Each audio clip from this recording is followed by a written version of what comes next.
Je suis le cofondateur de Mirsense. Cofondateur de Mirsense. Et vous vous appelez, parce que j'ai un prénom féminin sur ma fiche. Oui, c'est moi, c'est Moran Rayuet. D'accord, ok. Ça ouvre énormément de portes d'avoir un prénom féminin en ces temps de féminisation. Je vous explique, il y a marqué cofondatrice, donc c'est pour ça qu'il y a eu j'ai eu un petit doute, mais bienvenue. Donc Mirsense, expliquez-nous un petit peu ce que vous faites. Vous êtes dans le domaine de la santé connectée, c'est ça? Tout à fait, on est basé dans la région Auvergne-Rhône-Alpes, et du coup on a créé un objet connecté, une application qui permet de tester votre environnement immédiat, qui pourrait être un impact pour votre santé. Et surtout, ce qui est le plus important, c'est qu'une fois qu'on a identifié le risque, on essaie de trouver les solutions et les alternatives pour éviter et limiter ces risques-là. Concrètement, parce que comme ça a l'air très théorique. Il y a beaucoup de choses qui peuvent avoir un impact sur ma santé, donc très concrètement. Alors c'est ce qu'on appelle l'exposome, ça inclut bien sûr tout ce qui est l'air, l'eau, les ondes, le bruit, mais aussi la nourriture. Alors on est dans la continuité des précédents invités finalement, puisqu'ils travaillent également sur ces domaines, l'air, les ondes, peut-être pas la nourriture, mais...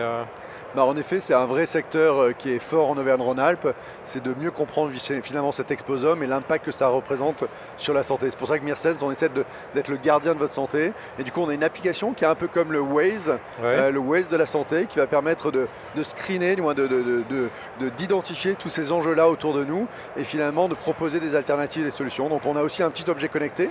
Alors on va le mettre devant la caméra. Malheureusement, je ne vais pas parler. Ah, voilà, je peux tenir comme ça, si on peut le... On va le voir à l'image, j'imagine, dans quelques secondes.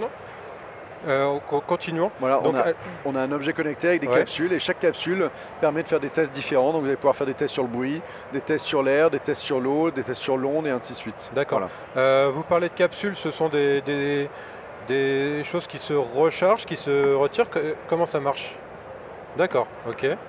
Donc ce sont des petits modules comme ça. Des petits modules qui sont des capsules et qui permettent finalement justement d'adapter et de rendre modulaire finalement votre objet connecté et du coup d'adapter ce que vous voulez vérifier autour de vous en fonction de vos besoins à vous.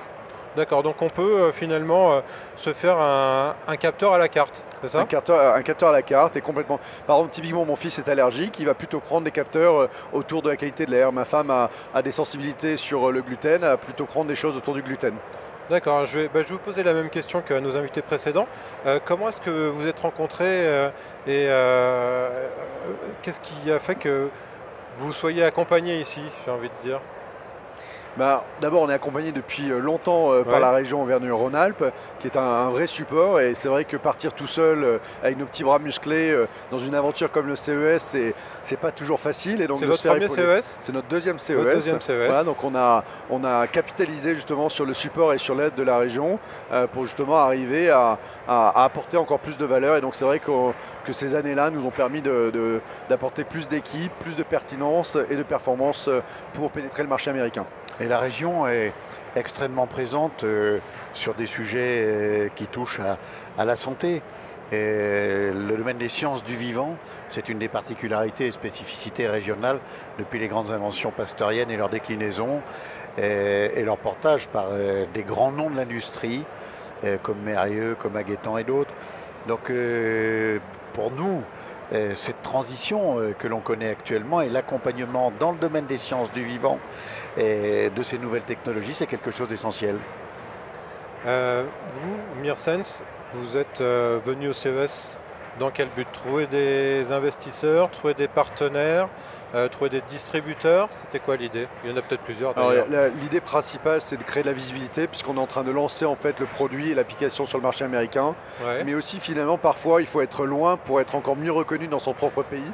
Donc c'est vrai que de pouvoir créer cette visibilité-là, puisqu'on est très B2C par nature, donc on a besoin de prêcher un peu finalement cette solution-là au niveau des utilisateurs qui ont une inquiétude autour de l'environnement. Vous voulez dire que le CES vous donne une légitimité dans votre domaine, sur votre marché? Alors pour nous, c'est la mecque typiquement la connexion entre la tech IT et le hardware. Et donc typiquement aujourd'hui, on est juste au meilleur endroit possible pour lancer aujourd'hui Mirsense qui a reçu l'Innovation Award sur tech pour un meilleur monde ici à Las Vegas. On rappelle ce que c'est un Innovation Award. C'est une récompense qui est décernée donc par l'organisation finalement avec un jury qui est composé de diverses personnalités reconnues dans le domaine. Ça peut d'ailleurs être aussi des journalistes. Et donc vous avez un Innovation Award pour Pour ce boîtier modulaire qui est très boîtier. innovant et qui permet de faire cette connexion entre l'exposome, l'environnement et votre santé. Si demain je veux un boîtier Mirsense, comment je fais? C'est possible déjà? Alors aujourd'hui, vous pouvez directement à travers l'application l'acheter, et demain, vous pourrez l'acheter directement à travers les retailers standards, que ce soit Amazon, que ce soit CVS pour la parapharmacie ici aux États-Unis, ou les assurances. On travaille beaucoup avec les assurances justement pour déployer auprès des assurés la solution Mirsense. À quel moment vous allez,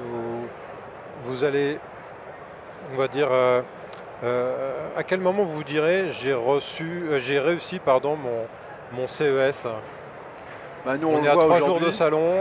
Est-ce que vous attendez encore des choses ou est-ce que vous avez déjà fait un carton plein? Alors, on n'a jamais fait un carton plein, on a une soif inévitablement de grandir, d'apprendre et de continuer. Effectivement, pour y être le prochain Mérieux ou je ne sais. Nous, typiquement, on s'associe beaucoup avec des gens qui ont énormément réussi et qui nous donnent un peu un coup de main pour justement nous épauler dans cette démarche-là. Mais nous, on le voit aujourd'hui, on a plus de 1000 personnes qui téléchargent l'application tous les jours. Donc on voit que le CES a accéléré chaque jour. Finalement la visibilité et l'intérêt grandissant des gens pour plus de transparence et plus de confiance sur l'environnement immédiat. Aujourd'hui, 1000 personnes téléchargent votre application Mirsense alors qu'ils ne possèdent pas la Belgique. Qu'est-ce qu'on peut faire avec l'application? Avec l'application, vous pouvez faire déjà énormément de choses. Ouais, donc on est un peu comme Waze. Waze va vous dire qu'il y a un policier au coin de la rue ou éventuellement qu'il y a un embouteillage. Nous, on va vous dire s'il y a un enjeu sanitaire. Donc on va agréger des terras de données dans le monde entier sur l'ensemble de votre environnement. Il y a aussi un effet de lancement d'alerte, c'est-à-dire que l'un des premiers capteurs, finalement, c'est l'homme. Donc moi, quand typiquement je sens qu'il y a de l'air de mauvaise qualité, j'ai les yeux qui sont rouges, ça me gratte, donc je peux le déclarer. Je mange un tartare dans un restaurant, j'ai un souci derrière, je me sens pas très bien, je peux aussi le déclarer. Donc finalement, ce système d'alerte permet déjà d'agréger énormément d'informations. Vous pouvez aussi scanner un certain nombre de produits autour de vous, alimentaires, pour vérifier la composition et vérifier qu'il n'y a pas d'allergènes, de pesticides ou de choses type salmonelle ou E. coli qui sont dans ce produit-là.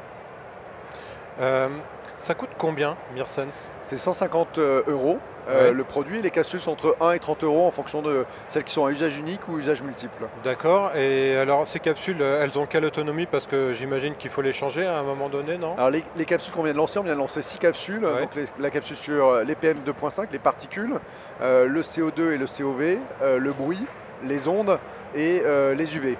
Ces capsules-là, elles ont une durée de vie de 6 mois à 1 an en fonction finalement de l'endroit où vous êtes. Imaginez vous êtes à Shanghai, il y a beaucoup plus de pollution, donc le capteur va beaucoup plus s'user et la calibration va dévier finalement autant, alors que typiquement en campagne, certainement la qualité de l'air est bien meilleure qu'à Shanghai. Alors, je vous arrête juste une petite seconde parce qu'il est midi ici et 21 h à Paris, juste le temps d'un petit top horaire et on se retrouve.